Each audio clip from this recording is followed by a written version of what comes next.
EU leaders in Brussels struggle to agree upon a divisive migrant deal with Turkey, now ongoing for the second day in a row. Also this hour on RT International, fresh images from the Kurdish town of Cizre in Turkey showing the devastation inflicted by the army. An RT-launched petition calls for a UN-led investigation into alleged war crimes in that region. And a U.S. court rules the state of Ohio can try to execute an inmate for a second time after a botched lethal injection the first time round.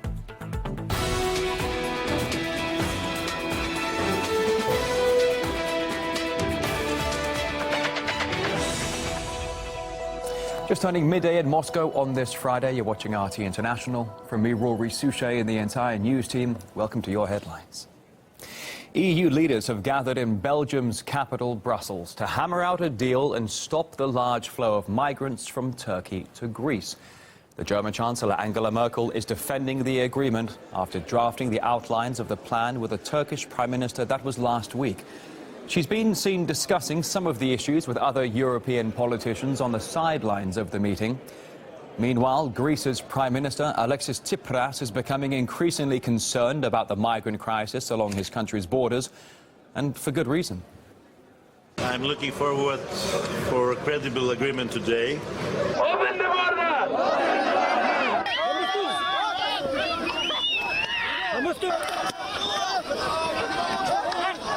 To try to reduce or to stop the illegal flows from Turkey.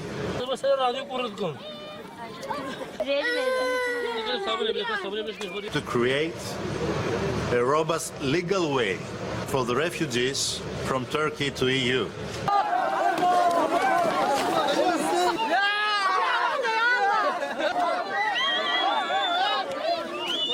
And while EU leaders enjoy posing for photos at the summit, it's a rather different picture in the Greek migrant camps, where the refugees there are increasingly desperate for a way out of their crisis.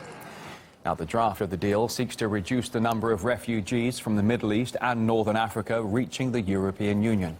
Now, the deal would see the EU double the previously agreed €3 billion in aid to help Turkey cope with the migrant crisis. Visa-free travel for Turkish citizens in the EU would also be part of the agreement. In return, Ankara must take back all illegal migrants arriving in Greece, while Syrian refugees in Turkey will be resettled in Europe. RT's Peter Oliver has the latest. The leaders are arriving back at the summit in Brussels. We heard from Chancellor Angela Merkel saying that talks with Turkey, which will get underway on Friday, weren't going to be easy. François Hollande, the French president, said that he couldn't promise a happy ending. While Charles Michel, the Belgian president, said that he would rather see no deal than a bad deal for Europe. And the Lithuanian president said what was on the table was pretty much right on the very cusp of legality internationally. The big challenge for the European leaders is to offer Turkey enough of a sweetener in order that they'll take refugees from Europe without pushing it too far and upsetting the likes of Cyprus, who would see too many gifts towards Turkey as cause to put in place their veto, which could scupper the whole deal. The Turkish Prime Minister, he's expected, though, to push for more talks on trying to get Turkey's full membership to the EU back on a timetable. If he gets that, though, very unlikely that we'll see a deal agreed sometime on Friday. The Turkish Prime Minister Ahmet Davutoglu claims Ankara simply wants to help Syrian refugees escape the horrors of war. Of course, EU and Turkey, we have the same goal, the same objective, to help Syrian refugees especially, and also to have a new future in our continent in a bright manner. And we spoke to Han Etzinger, who is a professor of migration and integration studies at Erasmus University Rotterdam. He says Turkey is likely to be the main beneficiary if indeed a deal is struck with the EU. Well, the EU, to put it rather strongly, is a bit desperate, actually, because of the refugee crisis. So the EU has a lot to lose, and Turkey has a lot to gain because they want to accede to the European Union. They want visa-free travel. They will receive a lot of money from the European Union. They want to be recognized as a serious partner, as a future member of the European Union, and there's still a long way to go in Turkey, given the fact, well, how they handle their minority problems. They have not accepted the full Geneva Convention on refugees, so how can such a country take back refugees, because it is not a safe country. Now, Kurdish activists claim at least 300 civilians were killed by the Turkish army in the town of Cizre. This in a crackdown on Kurdish militants. It's claimed many of them were burnt alive. Now, RT has launched a campaign under the hashtag Justice for Kurds to raise international awareness on this issue. Our correspondent William Whiteman recently travelled to Cizre, and we've been bringing you his reports over the last couple of weeks. Here are some previously unseen pictures showing the true devastation in that region. There's absolutely nothing left of this building here. This is completely destroyed.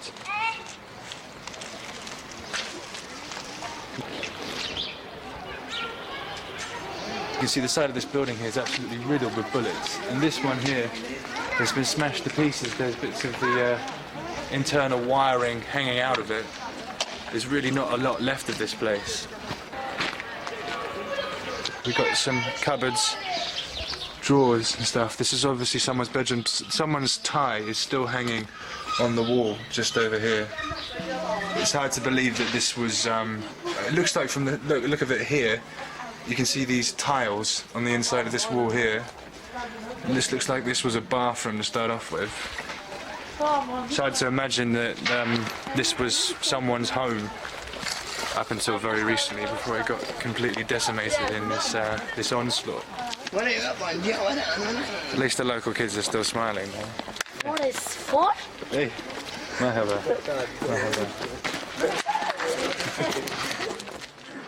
Now, RT has also launched a petition urging the UN's human rights watchdog to investigate claims of atrocities committed by Turkey against its Kurdish population in the southeast. You can find it on the website change.org. For now, RT's Anastasia Cherkina spoke to members of the Kurdish community in London to find out what they think about what's going on in Turkey. As part of our continued focus on the Justice for Kurds campaign, we're outside a Kurdish community center in northern London.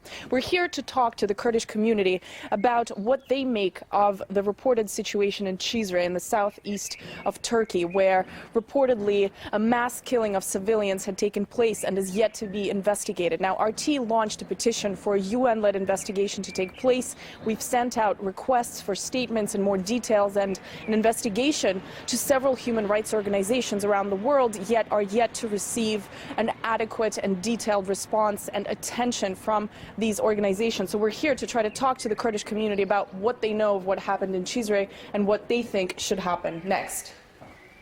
The international community has to really be very careful what they're actually keeping their quiet, and also the EU has to be very careful, because this is a big threat that could be even more serious, because what Erdogan was saying, that Armenians had backstabbed Turks, they had alliance with Russia against Turks, and Kurds are doing the same. So what he's trying to say is, so, you know, you will face the same consequences that Armenians faced, and this is a very serious threat. I think these are something that shouldn't be taken very lightly. Ben kendim Cizreliyim.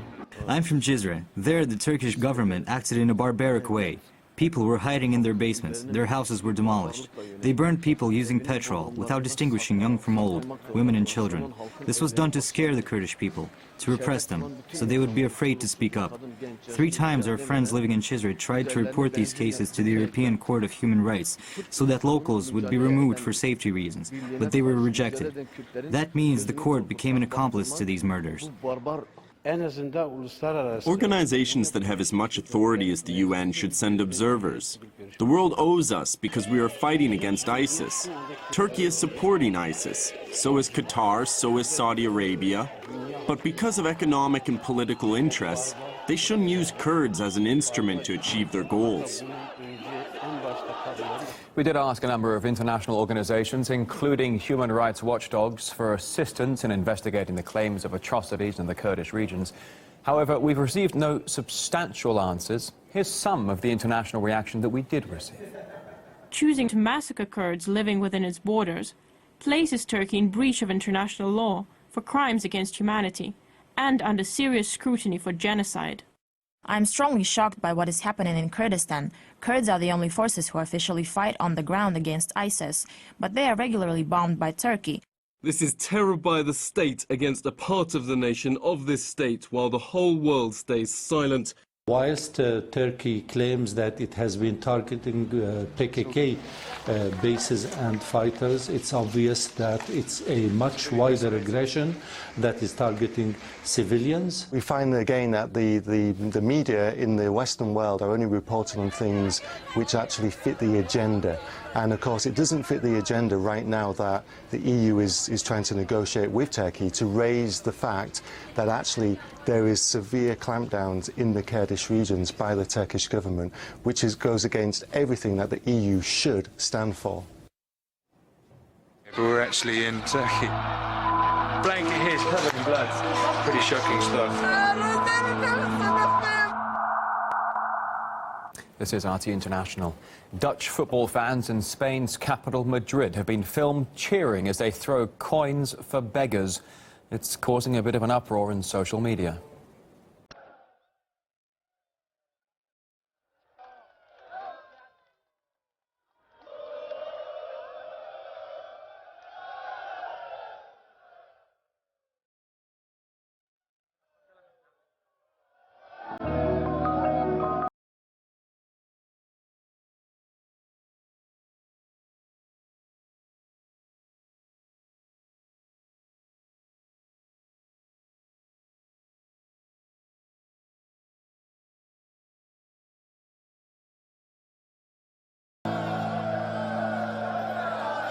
And more of your Friday Worldwide headlines in just a moment.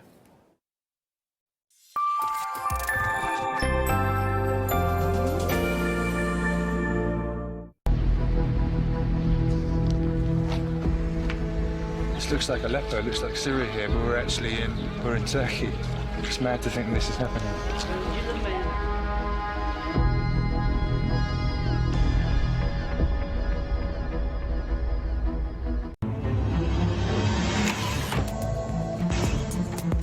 I'm Tom Harpin, and I'll give you what the mainstream media can't, the big picture. We'll go deeper, investigate, and debate, all so you can get the big picture.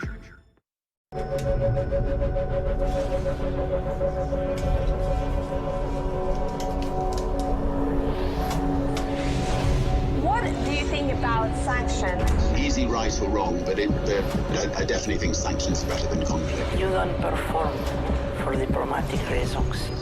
You perform for humanitarian ways. I'm talking obviously about Edward Snowden. I believe he's a hero. I believe he's coming directly from his heart.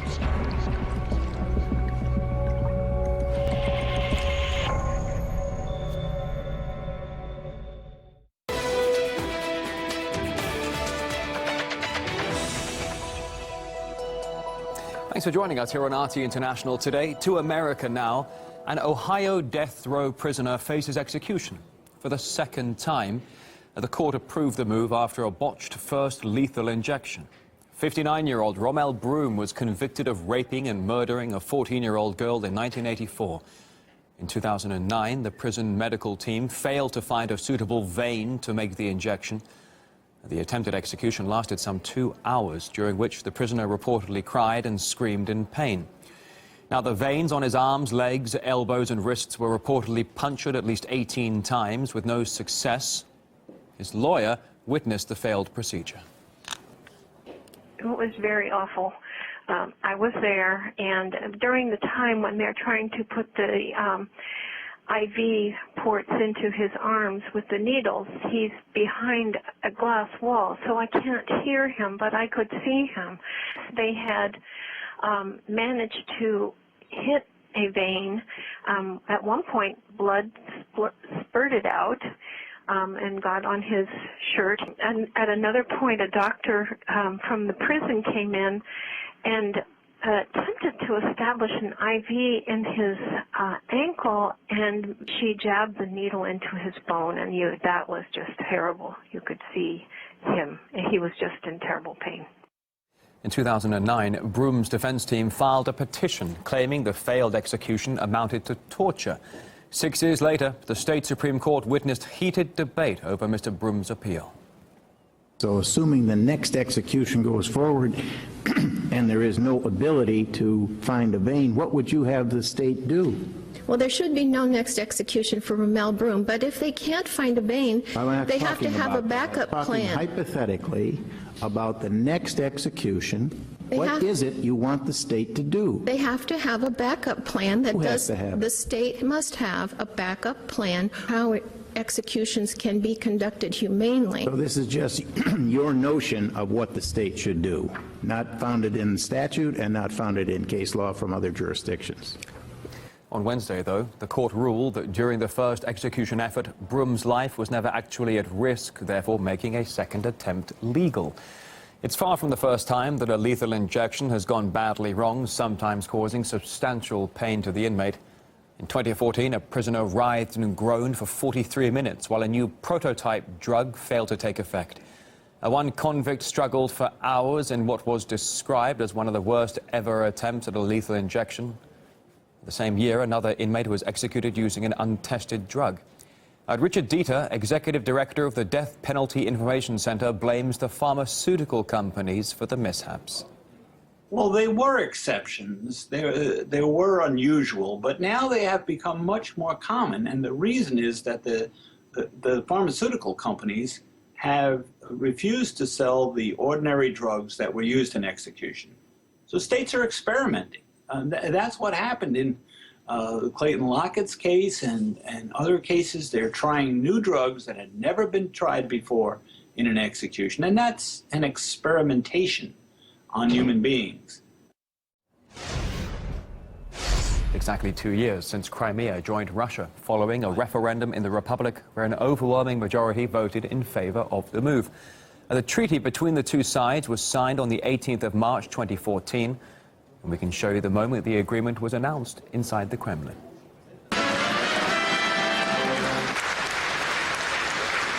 Республики Крым Владимир Андреевич Константинов.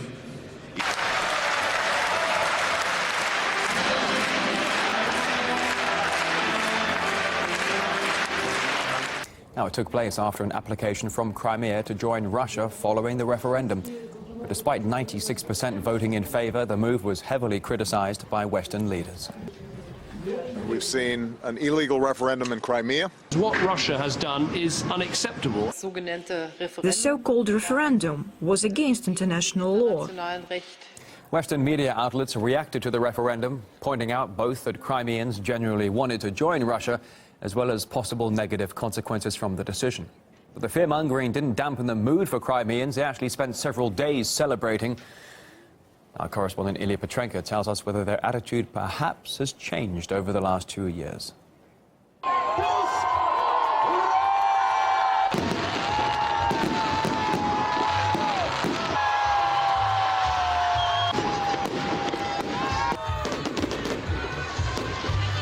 In the 2 years that followed the historic referendum, Crimea has been facing many challenges like the downturn in business, Ukraine's blockade of goods, water and electricity, and also Western sanctions. But the fact is that the people here in March 2016 are ready to put up with any difficulties, just not to be a part of Ukraine. Being here in downtown Simferopol, you hear people say, Поздравляю с праздником to each other, which means congratulations, happy holiday. Yes, locals really have begun treating this as a national holiday, and they are set for a very big party with the Russian president in attendance. Biggest festivities, of course, planned in the port city of Sevastopol. That's where I visited one of the examples of local infrastructure that was left to rust and rot under Ukraine in the 90s. Well, nowadays it's being given a new life as a tourist destination. The town of Balaklava in the Sevastopol region of Crimea resembles a quiet tourist destination.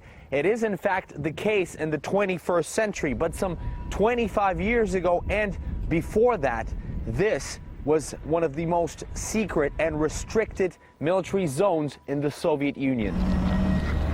That dark tunnel over there is the reason for it.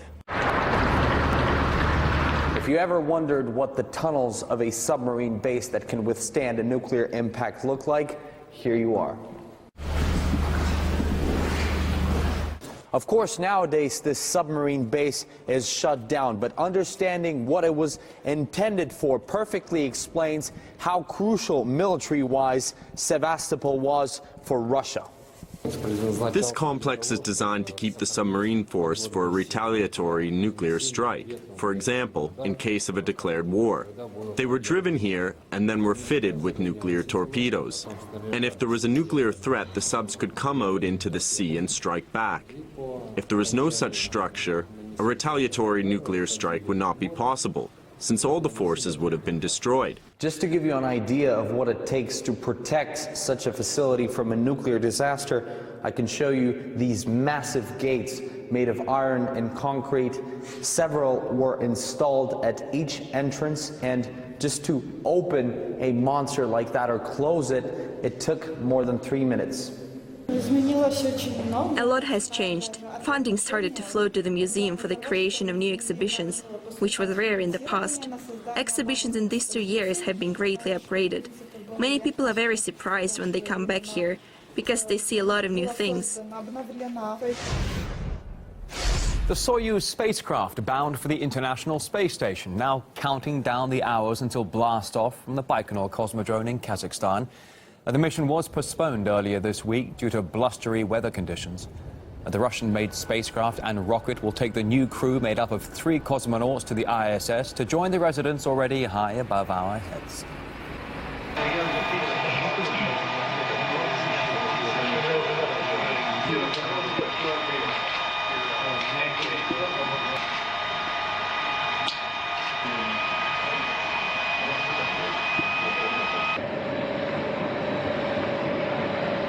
And the astronauts shared some of their pre-takeoff rituals with RT's Daniel Hawkins.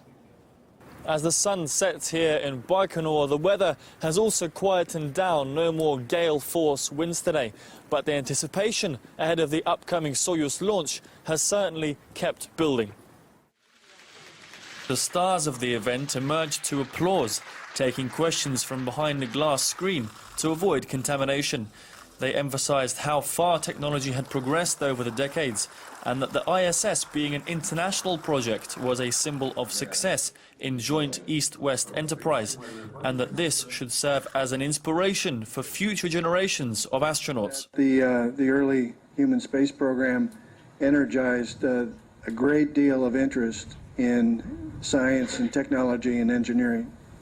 So realizing the impact of that in the world in terms of technology and what we have available now reminds us how important it is to tell the story of what's going on now and making sure that children get that message now so they can be motivated to pursue their interests. And that's a responsibility we all take very seriously. We even got to find out about some pre-takeoff rituals, some of which, according to the commander, would remain top secret. A day or two before the launch, both the main and the backup crews watched the Soviet 70s movie White Son of the Desert. It's a tradition that is almost never broken. There are a number of other traditions, but I won't tell you about them. These are known only by the cosmonauts. 2 Russian cosmonauts, 1 American astronaut, launching on the 83rd manned mission to the ISS. And with many more launches planned between ESA, Roscosmos and NASA from this Baikonur launch pad, it's hoped this is just the beginning of a new era of joint space exploration. Well, after arriving on the ISS, the new crew's duties will include further research on how zero gravity impacts the human body. But when a hard shift is over, catching some shut-eye while orbiting the Earth is no easy task. Some people like to tie themselves, but I actually don't. I really like to just float when I'm sleeping. Well, the calm and darkness of space might seem like the perfect place to nod off, but sleeping while effectively weighing nothing can be a problem on the space station. Astronauts often struggle to relax without the home comfort we all take for granted, that being gravity. All right, thanks for joining us on this Friday. Your headlines, more of them coming up in half an hour's time. Between now and then, boom bust, assessing rising inflation.